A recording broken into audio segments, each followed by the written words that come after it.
Hello friends, welcome to Vocabulary Week Day 1. இந்த வாரம் முழுவதுமே டெய்லி 25 vocabularies எக்ஸாம்பிள் சென்டென்சஸோட கற்றுக்க போகிறோம். இந்த vocabularies எல்லாமே நவுன்ஸ் தான்.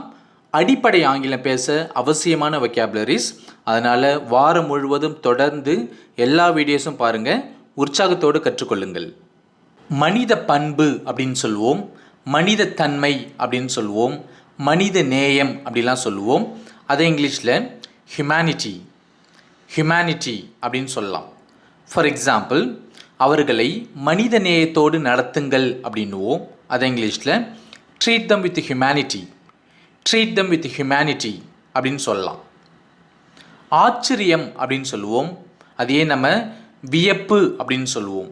அதை இங்கிலீஷில் வண்டர் அப்படின்னு சொல்லலாம்.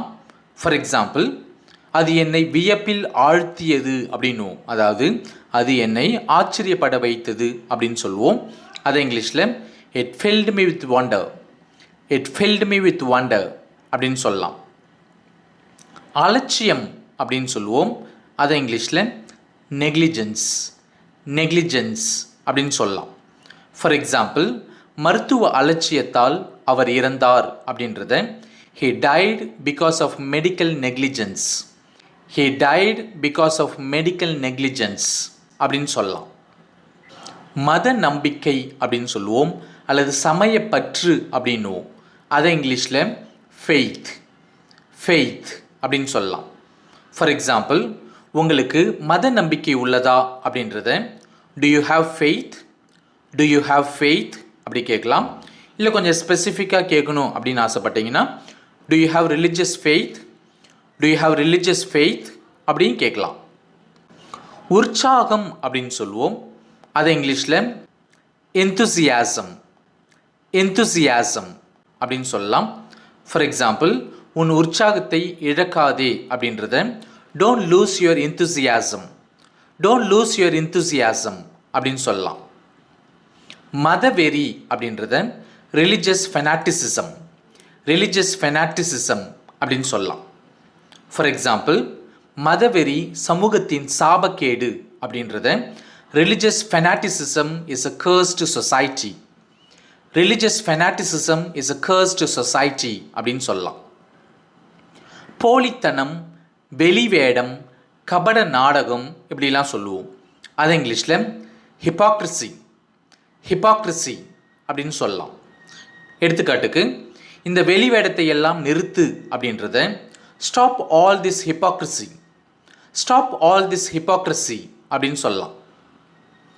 செய் நன்றி மறத்தல், அதாவது ஒருத்தவங்க நமக்கு செய்த நன்றியை மறத்தல், அல்லது அதையே நம்ம பேச்சு வழக்கில் நன்றி கெட்டத்தனம் அப்படின்னு சொல்லுவோம். அதை இங்கிலீஷில் இன்கிராட்டிடியூட் அப்படின்னு சொல்லலாம். எடுத்துக்காட்டுக்கு, அவனுடைய நன்றி கெட்டத்தனத்துக்காக நீ மனம் வருந்தாதே அப்படின்னுவோம். அது இங்கிலீஷில் don't get hurt by his ingratitude அப்படின்னு சொல்லலாம். கெட்ட எண்ணம் அப்படின்னு சொல்லுவோம், வன்மம் அப்படின்னு சொல்லுவோம். அதாவது பிறருக்கு மன வருத்தம் உண்டு பண்ண வேண்டும் என்ற விருப்பம், மற்றவங்களை துன்பப்படுத்தணுன்ற ஆசை. அதை நம்ம இங்கிலீஷில் மேலிஸ் அப்படின்னு சொல்லலாம். எடுத்துக்காட்டுக்கு, அவளுடைய யோசனையில் எந்த கெட்ட எண்ணமும் இல்லை அப்படின்றத there is no malice in her suggestion அப்படின்னு சொல்லலாம். தன்மானம் அப்படின்றத டிக்னிட்டி அப்படின்னு சொல்லலாம். ஃபார் எக்ஸாம்பிள், அவர் தன்மானம் கொண்டவர் அப்படின்றத he is a man of dignity அப்படின்னு சொல்லலாம். அவள் தன்மானம் கொண்டவள் அப்படின்றத she is a woman of dignity அப்படின்னு சொல்லலாம். சுயமரியாதை அப்படின்றத இங்கிலீஷில் செல்ஃப் ரெஸ்பெக்ட் அப்படின்னு சொல்லலாம். எடுத்துக்காட்டுக்கு, சுயமரியாதை உள்ள யாரும் இது போன்ற அவமானத்தை பொறுத்து கொள்ள மாட்டார்கள் அப்படின்றத இங்கிலீஷில் no one with self-respect will tolerate such an insult. அப்படின்னு சொல்லலாம். சுய கட்டுப்பாடு அப்படின்றத இங்கிலீஷில் செல்ஃப் செல்ஃப் கண்ட்ரோல் அப்படின்னு சொல்லலாம். இப்போ எடுத்துக்காட்டுக்கு உங்கள் சுய கட்டுப்பாட்டை இழக்காதீர்கள் அப்படின்றத don't lose your self control, don't lose your self control அப்படின்னு சொல்லலாம்.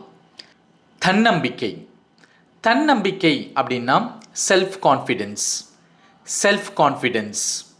எடுத்துக்காட்டுக்கு தன்னம்பிக்கையை இழக்காதீர்கள் அப்படின்றத don't lose your self confidence, don't lose your self confidence அப்படின்னு சொல்லலாம்.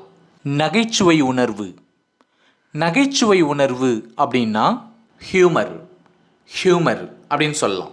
இப்போ எடுத்துக்காட்டுக்கு அவருக்கு நகைச்சுவை உணர்வு அதிகம் அப்படின்றத he has a great sense of humor, he has a great sense of humor அப்படின்னு சொல்லலாம்.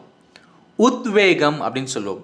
ஸோ உத்வேகம் அப்படின்னா ஒன்றை செய்வதற்கு தூண்டுதலாக அமைகின்ற ஒரு உணர்வு அப்படின்னு சொல்லலாம், ஒரு நபர் அல்லது பொருள் அப்படின்னு சொல்லலாம்.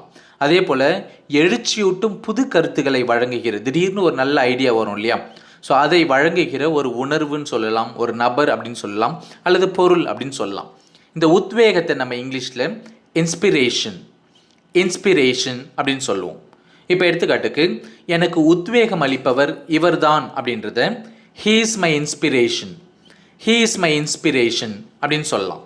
முதிர்ச்சி அப்படின்னு சொல்லுவோம் அல்லது மனப்பக்குவம் அப்படின்னு சொல்லுவோம். முதிர்ச்சி அப்படின்னும் போது அது உடல் ரீதியான முதிர்ச்சியையும் குறிக்கும், மன ரீதியான முதிர்ச்சியையும் குறிக்கும்.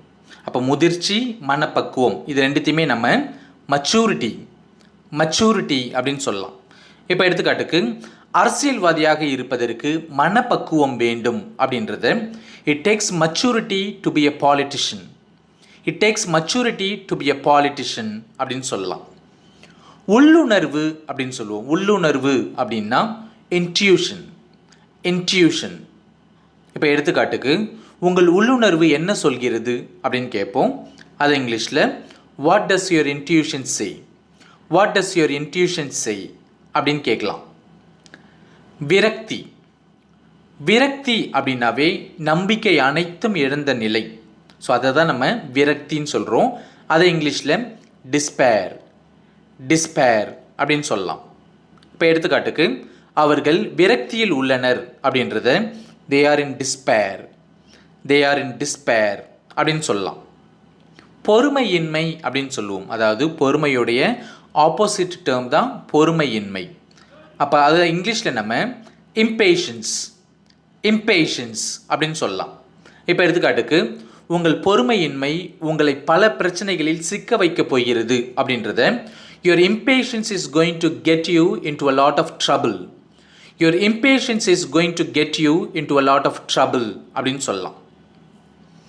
பொறுப்பின்மை, பொறுப்பின்மை என்றது பொறுப்புணர்வுடைய ஆப்போசிட் டேர்ம். அதை நம்ம இங்கிலீஷில் irresponsibility, irresponsibility அப்படின்னு சொல்லலாம். இப்போ எடுத்துக்காட்டுக்கு இந்த விபத்துக்கு அரசின் பொறுப்பற்றதனமே காரணம் அப்படின்னு சொல்லுவோம்.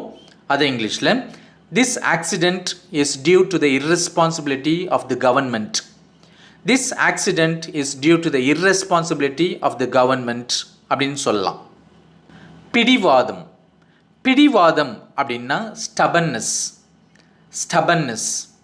இப்போ எடுத்துக்காட்டுக்கு உங்கள் பிடிவாதத்தை நான் வெறுக்கிறேன் அப்படின்றத I hate your stubbornness, I hate your stubbornness அப்படின்னு சொல்லலாம். அடக்கம் அப்படின்னு சொல்லுவோம், தன்னடக்கம் அப்படின்னு சொல்லுவோம், பணிவு அப்படின்னு சொல்லுவோம் அல்லது தாழ்ச்சி அப்படின்னு சொல்லுவோம். அதை நம்ம இங்கிலீஷில் ஹியூமிலிட்டி, ஹியூமிலிட்டி அப்படின்னு சொல்லலாம். இப்போ எடுத்துக்காட்டுக்கு உன் தவறை ஒப்புக்கொள்ளும் மனத்தாழ்ச்சி உன்னிடம் உள்ளதா அப்படின்றத இங்கிலீஷில் do you have the humility to admit your mistake, do you have the humility to admit your mistake அப்படின்னு கேட்கலாம். நம்பிக்கை, அதாவது ஒருவர் மீது அல்லது ஒன்றின் மீது வைத்திருக்கின்ற நம்பிக்கை. அதை இங்கிலீஷில் ட்ரஸ்ட், ட்ரஸ்ட் அப்படின்னு சொல்லலாம். இப்போ எடுத்துக்காட்டுக்கு அவன் மேல் நம்பிக்கை வைக்காதே அப்படின்றத don't put your trust in him, don't put your trust in him அப்படின்னு சொல்லலாம். the last but one, முட்டாள்தனம், முட்டாள்தனம் அப்படின்றத இங்கிலீஷில் foolishness, foolishness அப்படின்னு சொல்லலாம். எடுத்துக்காட்டுக்கு இது எல்லாம் உங்கள் முட்டாள்தனத்தால் நடந்தது அப்படின்றத it all happened due to your foolishness, it all happened due to your foolishness அப்படின்னு சொல்லலாம். The last one, நன்றியுணர்வு. நன்றியுணர்வு அப்படின்னா கிராட்டிடியூட். கிராட்டிடியூட் அப்படின்னு சொல்லலாம். இப்போ எடுத்துக்காட்டுக்கு, உங்கள் தொடர்ச்சியான ஆதரவிற்கு நான் உங்களுக்கு நன்றி கடன் பட்டிருக்கிறேன். இது என்னுடைய ஃபீலிங். அதை நம்ம இங்கிலீஷில் I owe you gratitude for your continuous support.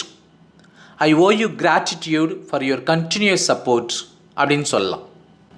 நம்மளுடைய சேனலுக்கு தொடர்ந்து ஆதரவு கொடுக்குற உங்கள் எல்லாருக்குமே நான் நன்றி கடன் பட்டிருக்கிறேன். So continue to support me. இந்த வீடியோவில் நீங்கள் புதுசாக கற்றுக்கிட்ட ஒரு 3 நவுன்ஸ் என்ன அப்படின்றத கீழே உள்ள காமெண்ட் செக்ஷனில் மென்ஷன் பண்ணுங்கள்.